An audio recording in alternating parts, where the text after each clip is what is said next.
Alright, we're back at it once again. Now this video right here now, I want to deal with the Doctor Strange edition. So now the last video now, the video we just did now, that was the Thanos Black Order edition. I want to deal with the Doctor Strange edition. I want to deal with this. Now before you watch this now, I want to say that you should really go and watch the Thanos edition first. You see what I'm saying? Before you watch this one, go and watch the Thanos edition first, because to get the most out of this, to understand this, you have to understand and break down the Thanos edition and understand what he represents. So you have to go get the Thanos edition to get the full understanding.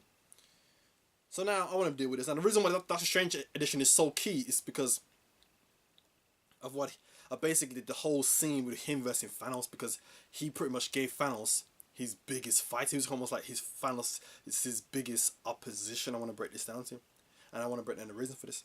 So now the main reason for this really is because it teaches us now, the Kabbalion says that now all is mind, the universe is mental. You see what I'm saying? The universe is mental, and the Occultism teaches us that man has the miniature mind of God. You see what I'm saying? So based on Doctor Strange dealing with the magical arts, the mystical arts, he essentially, he is a God. He is like God. The man is a God. You see what I'm saying? So he is like God. That's why he was so powerful in that scene, because he is like God. Based on his powers, that's God. You see what I'm saying? That's a God in itself. You see what I'm saying? But one of the specific scenes, another scene though, where Doctor Strange fights the Black Order. Well, I remember from the Black Order, and we spoke about this in the Thanos edition now. There were 6 of them, but the key one that he fights now is a guy named Ebony Maw. You see what I'm saying? Ebony Maw, and what it shows really how powerful Doctor Strange really is. You see what I'm saying? But as I explained in that video now, dealing with the Black Order now, it goes more into dealing with a pre-dynastic aspect. It goes more into a pre-dynastic aspect. You see what I'm saying? Representing the first inhabitants of this earth now. Going more into the pre-dynastic. But see, but Doctor Strange, but that fight with Ebony Maw shows Doctor Strange's connection, right, to those beings of that time period, but really his connection through the magical arts. His connection to these beings through the magical arts, which goes into what occultism's even about. You see what I'm saying? Going into and studying these entities and these beings that used to walk this earth, and your connection to them as a human in this experience. Your connection to them, that's what it's all about. You see. But one specific aspect was when Ebony Maw now, he tries to take the time stone off his neck. You see what I'm saying? He tries to take this time stone off his neck, and he has a spell on it. He has a spell, and he can't take it from him. You see what I'm saying? And then he says, "All right, then fine, I'll just kill you and take it." But then Doctor Strange says how basically he says how the difficulty of trying to remove a spell from a dead man's corpse, trying to take a spell. You see what I'm saying? Trying to remove a dead man's spell. Now, but see that, but I want to explain the significance of that now. But for those people who deal with that, and deal with that type of information, and deal with that knowledge, you know why that is. You see what I'm saying? I'm not going to go to dooms of that, but one aspect is dealing with that Pirates of the Caribbean movie that came out, and it said how dead men tell no tale. So again, for those who deal with that, you already know what that is. That alone should give it all away. Dead men tell no tales. You see what I'm saying? That's what it means, but the difficulty of trying to remove a dead man's spell. You see what I'm saying? For those people who deal with that on that level. You see what I'm saying? You see. Now, so now I want to go back. So go back to Thanos now. Again, I want to go back to that. So go back to Thanos now. I want to explain why he was giving him so much trouble.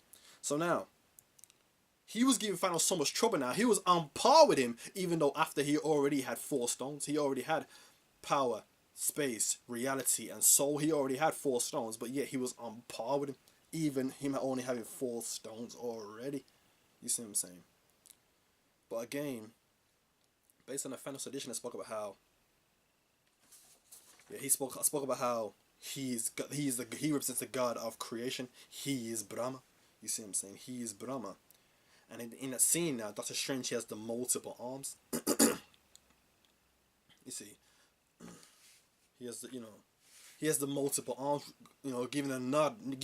You know what I'm saying, to the Indian aspect, to the Indian gods, to the Indian deities, and that's who Doctor Strange represents. He is Rudra Siva. He's Rudra Siva, the yogi who practices asceticism now, who is in opposition, who's against Brahma himself. And that's who Doctor Strange represents. You see what I'm saying? So again, based on his powers and the magical arts, Doctor Strange, he is like God, he is a God, man is God, mind is God, the universe is mental.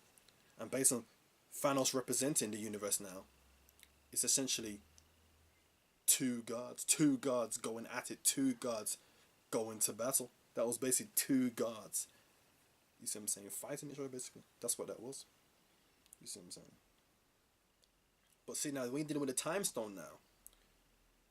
The time stone really, as I explained in my Doctor Strange video when I decoded his movie now, the time stone really is dealing with, it's really alchemy. That's what they're really talking about. You see what I'm saying?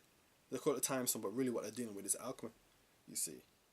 And how, based on his movie, but then based on what Thanos did when he finally acquired the time stone, how basically it's just, they talk about reversing time, but really they're really reversing matter. That's what they're doing. It's really matter, which is what alchemy is. Transmutating matter from different states of matter, different forms. That's really what they're doing. You see. But then he said they had this time stone now, and he has the eye. He has an inner eye, representing the third eye now. representing the third eye now, and that's why he was able to look into the future, the clairvoyance, dealing with the third eye. You see what I'm saying? But basically now, in that movie, basically what I want to speak about, how he was watered down. Doctor Strange was watered down, but see, a lot of characters was also watered down in that movie. You see what I'm saying? A lot of guys were watered down. You see what I'm saying? But based on what he was doing in his movie, really, realistically, Doctor Strange could have took down Thanos himself, based on what he was doing in his movie. You see what I'm saying? Dealing with Dormammu, the Dark Dimension. You see what I'm saying? For the forbidden spells. Because when an Ancient One dies, he becomes Sorcerer Supreme, so he has access to all of that. You see what I'm saying? All the forbidden spells, Dormammu, Dark Dimension, he has access to all of that. So really, he could have subdued Thanos himself. You see what I'm saying? And also based on the comic books now. The comic books also speaks about the Great Old Ones in the comic books too. I was doing research and he speaks about it, and what it speaks about in the comic books now, Doctor Strange has a connection to these people now, and what he can do, he can actually summon one of them. He can summon one of the Great Old Ones. He can summon them, and that's the key to it. And the Great Old One is beyond the universe, beyond the created universe, which Thanos is the ruler of. He's beyond that, the Great Old Ones. So Doctor Strange being able to summon him and have a connection to him shows how powerful Doctor Strange really is. You see what I'm saying? So again, Doctor Strange alone could have stopped Thanos. You see what I'm saying? And also the spell that he had around the time stone Agamotto, that he had it, the spell he had around it. You see what I'm saying? He's basically the guy in the Black Order, Ebony Maw, who I explained in the Thanos video, is more powerful than Thanos. He wouldn't have been able to break the spell. At that time, it would have took him a while to break it, but he's more powerful than Thanos. So in reality, if he didn't give the stone to Thanos, Thanos wouldn't have been able to get it. You see what I'm saying? Thanos would not have been able to get it if he didn't surrender it to Thanos. So really, that whole movie and the sequel and the climax, Doctor Strange plays a major role in them. You see what I'm saying? And also, at the end of the movie now, Thanos now, basically they destroy the stone. That woman Wanda, I think her name is now, Scarlet Witch now. She destroys the stone in Vision's head and kills Vision, and he comes back now and reverses it now with the Agamotto Time Stone now, which would be showing the alchemy now, and reverses it and brings him back and takes it. But see, that's the same thing that Doctor Strange could have did if he killed Iron Man, because he had the same time stone too, but he didn't even use it in the battle, even though Thanos already had 4 stones and he was on par with him, even though he didn't even use the time stone itself. You see what I'm saying? So again, if he killed Iron Man, he could have did the same thing and reversed the time. He could have did the same thing that Thanos did to bring back Vision. You see what I'm saying? He could do the same thing. So in reality, there was no reason. He had no reason to give up that stone. Realistically, he had no reason. So the fact that he did give it up shows that he has a major role. He saw the future. He knew what's going to happen. He has a major role in that. You see what I'm saying? So, you see. So I wouldn't be surprised in the sequel, the events that take place, Doctor Strange is the one who sets that up. You see. So again, the conclusion here is now dealing with it, coming towards the end of the video now. So again, it's a short one, really. Doctor Strange, but it's deep, though. It's deep.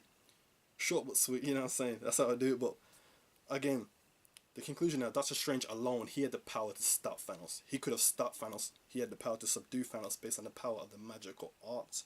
But what it really shows how, but Thanos being the universe now, it shows how those who practice the magical arts and deal with that type of science, you see what I'm saying, and people who have mastery over that, essentially, they are, you know what I'm saying, they are like Doctor Strange, they are like gods, you see what I'm saying, and it shows how much power those beings, those people really have. Those who have mastered those arts and practice those arts shows how much power they really have, you see what I'm saying. But really, the power is in all of us. But those people who understand and know how to use the power, it shows that was that battle where he had the Thanos was really an archetypal principle, an archetypal battle, showing the power that we have right here as man, as human. So again, man, this is a quick segment right there, deep segment. You know what I'm saying? The Doctor Strange edition. So coming up now, we still got the Thor and Guardians of the Galaxy edition. So stay tuned for that video right there. All right. So again, just a quick video right here. Again, hope you enjoyed the video. I hope there's some good information. All right, people. Thanks for watching.